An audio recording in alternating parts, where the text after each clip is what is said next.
नमस्कार, KP news 24/7 में आपका स्वागत है। मैं हूं अश्विनी आपके साथ। चलिए एक नजर डालते हैं आज के मुख्य समाचारों पर। कर्नाटक के मुख्यमंत्री सिद्धरामैया ने पूर्व प्रधानमंत्री जवाहरलाल नेहरू की 136वीं जयंती पर उन्हें श्रद्धांजलि अर्पित की। संजय राउत बोले, बिहार चुनाव के नतीजे चौंकाने वाले नहीं, ईसी और बीजेपी पर लगाया साठगांठ का आरोप। बिहार चुनाव के रुझानों पर कांग्रेस के मणिकम टैगोर का आरोप, लोकतंत्र की हत्या का बड़ा हथियार। बिहार विधानसभा चुनाव के रिजल्ट पर आया पप्पू यादव का पहला बयान, कहा हमें इसे स्वीकार करना होगा। मुझे बेटी की तरह अपनाया, अलीगढ़ में बढ़त के बाद गदगद हुई मैथिली ठाकुर, गाकर सुनाया बधाई गीत।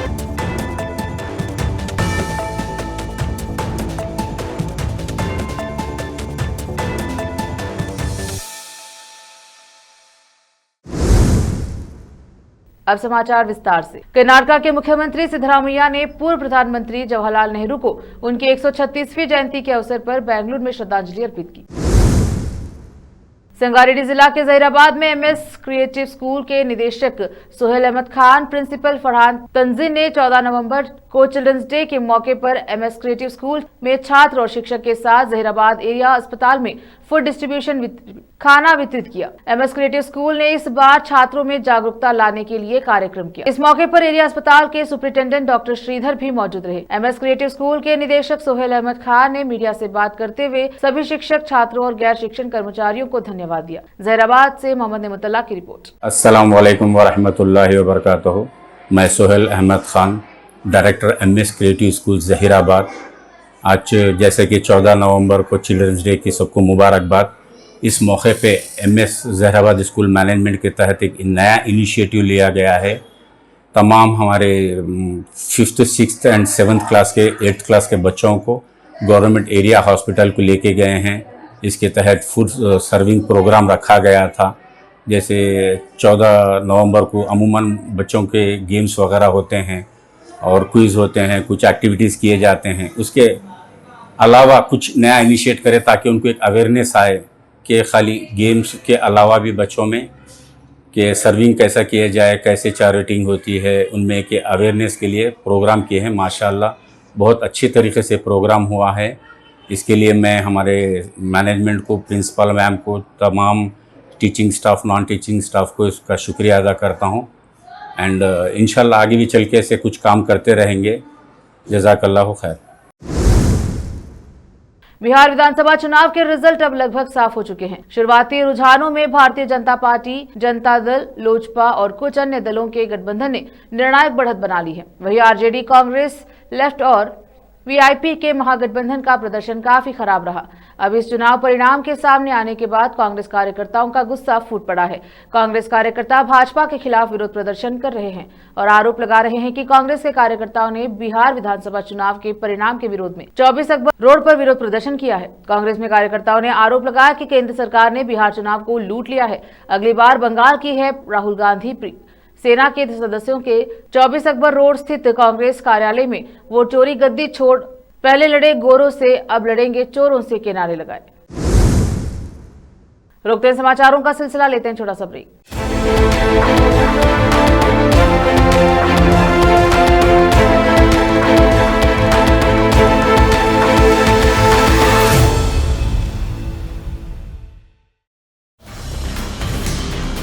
हिंदुस्तान के हर कोने में हम हैं मौजूद। 24 घंटे हालात पर गहरी नजर, खबरों से जुड़े चुपते सवालात और आपको दिखाता है धार्मिक, सामाजिक, राजनीतिक, लोकल और इंटरनेशनल न्यूज की सबसे बेहतर कवरेज जो आपको रखती है हर पल बाखबर। देश और दुनिया भर की खबर के लिए देखते रहें KP news 24/7। Noor education trust Bidar की ओर से चलाया जाने वाला नूर एमएड और BEd college Bidar, recognized by NCTE Delhi, affiliated to Bidar University, Bidar. Admissions open for the academic year 2025 to 26. विशेषज्ञ और सक्षम शिक्षकों द्वारा शिक्षा प्राप्त करने के लिए नूर एमएड और बीएड कॉलेज बीदर में दाखिला लें और शांत वातावरण में उच्च स्तरीय शिक्षा प्राप्त करें। बीदर शहर में बेहतर शिक्षा का एकमात्र केंद्र नूर एमएड और BEd college Bidar. For more details contact Noor colony near horticulture centre, Halatgiri के Hyderabad road, Bidar 585403 Karnataka, India. Phone numbers 9945283920, 8050172745।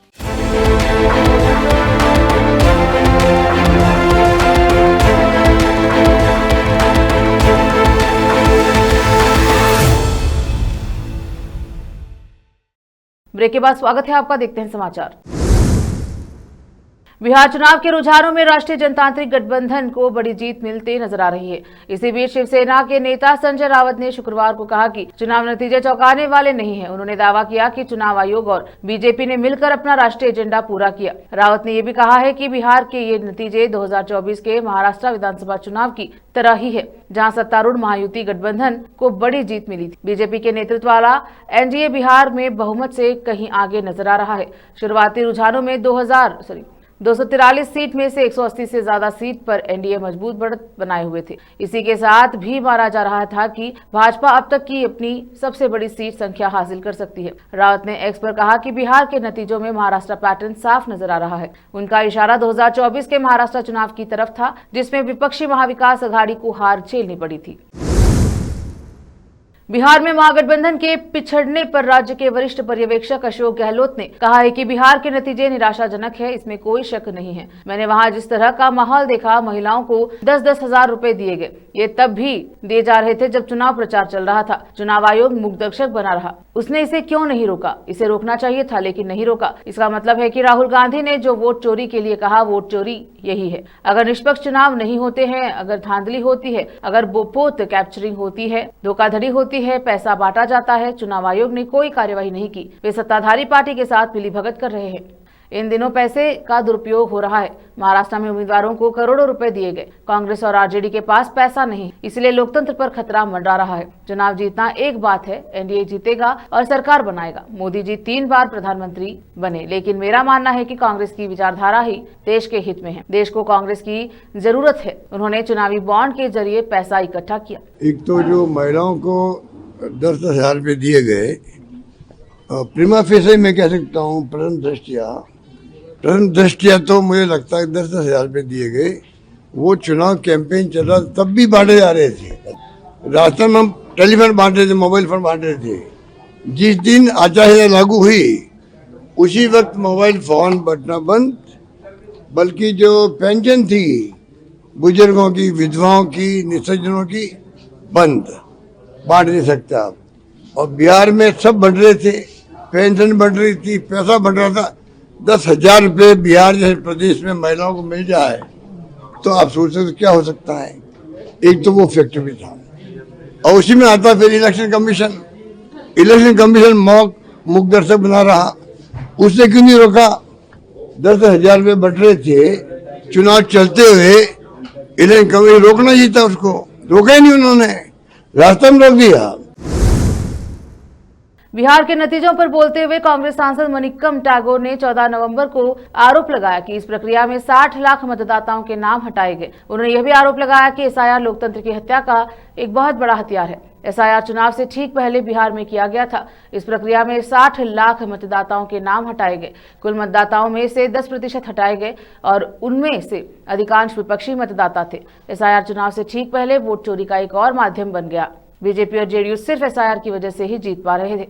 SIR लोकतंत्र की हत्या का एक बहुत बड़ा हथियार है। बिहार में हर कोई बदलाव चाहता है, लेकिन यह चुनाव में दिखाई क्यों नहीं देता? चुनाव आयोग बिक गया है। चुनाव आयोग बीजेपी के साथ मिलकर काम कर रहा है। मणिकम टैगोर ने कहा, हम सारे लोग जानते हैं ये बिहार में इलेक्शन का पहले का एसआईआर हुआ था, स्पेशल इंटेंसिव रिवीजन, और ये बड़ा गड़बड़ का साथ हुआ है और उसमें 62 लाख वोटर्स का डिलीट कर दिया। मोर और लेस 10% वोटर्स डिलीट हो चुके थे। उसमें मैक्सिमम अपोजिशन पार्टीज का वोटर्स थे और यही रीज़न था। चुन चुन के बीजेपी कहाँ जीत सकती है, बीजेपी का कहाँ हमारा गठबंधन का साथ क्लोज इलेक्शन सीट्स था, ये सारे सीट्स में लोगों ने चुन चुन के वोट्स डिलीट किया है। ये बहुत इंपॉर्टेंट रीज़न है। इलेक्शन का पहले एसआईआर एक वोट चोरी का अगला नेक्स्ट माध्यम बन गया। एसआईआर में आप इलेक्शन में एक एक असेंबली में 20-30 हज़ार वोट डिलीट कर देते हो अपोजिशन पार्टीज का। ये एसआईआर का थ्रू हुआ है।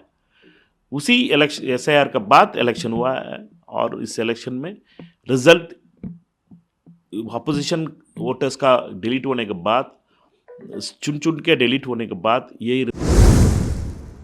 अब वक्त एक और छोटे से ब्रेक का, जल्द लौटेंगे ब्रेक के बाद। हिंदुस्तान के हर कोने में हम हैं मौजूद। 24 घंटे हालात पर गहरी नजर, खबरों से जुड़े चुपते सवालात और आपको दिखाता है धार्मिक, सामाजिक, राजनीतिक, लोकल और इंटरनेशनल न्यूज की सबसे बेहतर कवरेज जो आपको रखती है हर पल बाखबर। देश और दुनिया भर की खबर के लिए देखते रहें केपी न्यूज 24/7। ब्रेक के बाद स्वागत है आपका, देखते हैं समाचार। बिहार विधानसभा चुनाव 2025 के परिणाम सामने आ रहे हैं। राज्य के विभिन्न जिलों में वोटों की गिनती जारी है। अब तक चुनाव परिणाम के जो रुझान सामने आए हैं उसके मुताबिक जेडीयू, भाजपा और अन्य दलों का गठबंधन एनडीए बड़ी जीत की ओर आगे बढ़ रहा है। वहीं आरजेडी, कांग्रेस आदि का महागठबंधन काफी पीछे चल रहा है। अब इस चुनाव परिणाम को लेकर विभिन्न नेताओं का रिएक्शन सामने आ रहा है। अब पूर्णिया से निर्दलीय सांसद पप्पू यादव ने कहा कि हमें इस परिणाम को स्वीकार करना होगा। बिहार विधानसभा चुनाव 2025 के परिणाम को लेकर पूर्णिया से निर्दलीय सांसद पप्पू यादव ने कहा, हमें इसे स्वीकार करना होगा। यह बिहार के लिए बेहद दुर्भाग्यपूर्ण है। मैं जनता से कुछ नहीं कह सकता, मैं सिर्फ उनके फैसले का स्वागत करता हूं, लेकिन यह बिहार के लिए दुर्भाग्य है। बिहार में विधानसभा चुनाव का परिणाम आज 14 नवंबर को सामने आ रहा है। राज्य में 243 विधानसभा सीटों के लिए चुनाव का आयोजन किया गया। 6 और 11 नवंबर को हुआ था। इसी चुनाव में भाजपा ने राज्य की अलीनगर सीट से गायिका मैथिली ठाकुर को चुनाव में उतारा। अब तक सामने आए आंकड़ों में दरभंगा की अलीनगर विधानसभा सीट से भाजपा उम्मीदवार मैथिली ठाकुर लगातार आगे चल रही है। दूसरे नंबर पर आरजेडी विनोद बिश्रा और तीसरे नंबर पर जन स्वराज पार्टी के विप्लव कुमार हैं। इस सीट पर कुल 12 उम्मीदवार चुनाव लड़ रहे हैं। बिहार विधानसभा चुनाव में मैथिली ठाकुर ने अपने पक्ष में आ रहे रुझानों पर कहा कि बहुत अच्छा लग रहा है। मन में पहले ही दिन से कोई संशय नहीं था। ये अलग जर्नी रही जो मैंने कभी नहीं सोचा था लाइफ में इतनी जल्दी फेस करूंगी, लेकिन इसे देखा, फील किया और अब आगे 5 साल के लिए मैं तैयार हूँ। लोगों ने मुझे अपनी बेटी की तरह से अपनाया। मैं कभी भी जनता के बीच किसी नेता के तौर पर नहीं गई। ये चीजें मुझे आगे ज्यादा हेल्प करेंगी। 1 महीने के अंदर मुझे कई बातें सुनने को मिली। राजनीति में नहीं जाओ क्योंकि बहुत दलदल है, तुम बहुत छोटी हो। ये कहकर मुझे एक एहसास दिलाने की कोशिश की गई कि मैं सिर्फ 25 की हूँ। आने वाले समय में मैं अपने आप को प्रूव करूंगी। यह मेरे लिए एक बहुत बड़ा चैलेंज है। बिहार विधानसभा चुनाव के लिए शुक्रवार को जारी मतगणना में एनडीए गठबंधन बड़ी जीत की ओर बढ़ रहा है। वहीं महागठबंधन की हालत खस्ता है। बता दें कि बिहार विधानसभा की 243 सीटों के लिए 6 और 11 नवंबर को 2 चरण में वोटिंग हुई थी। आज 14 नवंबर को चुनाव के परिणाम सामने आ रहे हैं। चुनाव परिणाम के रुझानों में जेडीयू, भाजपा और अन्य दलों का गठबंधन की जीत और आरजेडी, कांग्रेस आदि के महागठबंधन की हार पर अब समाजवादी पार्टी के अध्यक्ष अखिलेश यादव का बयान सामने आया। उन्होंने एसआईआर पर महागठबंधन की हार की ठीकरा फोड़ा। बिहार विधानसभा चुनाव 2025 के परिणाम पर समाजवादी पार्टी के अध्यक्ष तेजस्वी यादव ने कहा, बिहार में जो खेल एसआईआर ने किया है वो पश्चिम बंगाल, तमिलनाडु, यूपी और बाकी जगह पर अब नहीं हो पाएगा, क्योंकि इस चुनावी साजिश का अब भांडाफोड़ हो चुका है। अब आगे हम ये खेल इनको नहीं खेलने देंगे। सीसीटीवी की तरह हमारा पीपीटीवी मतलब पीडीए प्रहरी चौकन्ना रहकर भाजपाई मंसूबों को नाकाम करेगा। भाजपा दल नहीं, छल है। पश्चिम बंगाल के हावड़ा में स्थित स्पंज फैक्ट्री में अचानक आग लग गई। आग की लपटें इतनी जबरदस्त थी कि आगे देखते ही देखते चारों ओर आग फैल गई। इसके बाद मौके पर मौजूद लोगों ने दमकल विभाग को सूचना दिया। दमकल विभाग की टीम ने कड़ी मशक्कत के बाद आग पर काबू पा लिया। फिलहाल मामले में आगे की जांच जारी है। उत्तराखंड के पिथौरागढ़ में राष्ट्रीय एकता मार्च का आयोजन किया गया। राष्ट्रीय एकता मार्च में उत्तराखंड के सीएम पुष्कर सिंह धामी शामिल हुए। इस दौरान उनको आज जोरदार स्वागत किया गया। आखिर में फिर एक बार देखते हैं मुख्य समाचार। कर्नाटक के मुख्यमंत्री सिद्धरामैया ने पूर्व प्रधानमंत्री जवाहरलाल नेहरू की 136वीं जयंती पर उन्हें श्रद्धांजलि अर्पित की। संजय राउत बोले, बिहार चुनाव के नतीजे चौंकाने वाले नहीं, ईसी और बीजेपी पर लगाया साठगांठ का आरोप। बिहार चुनाव के रुझानों पर कांग्रेस के मणिकम टैगोर का आरोप, लोकतंत्र की हत्या का बड़ा हथियार। बिहार विधानसभा चुनाव के रिजल्ट पर आया पप्पू यादव का पहला बयान, कहा हमें इसे स्वीकार करना होगा। मुझे बेटी की तरह अपनाया, अलीगढ़ में बढ़त के बाद गदगद हुई मैथिली ठाकुर, गाकर सुनाया बधाई गीत।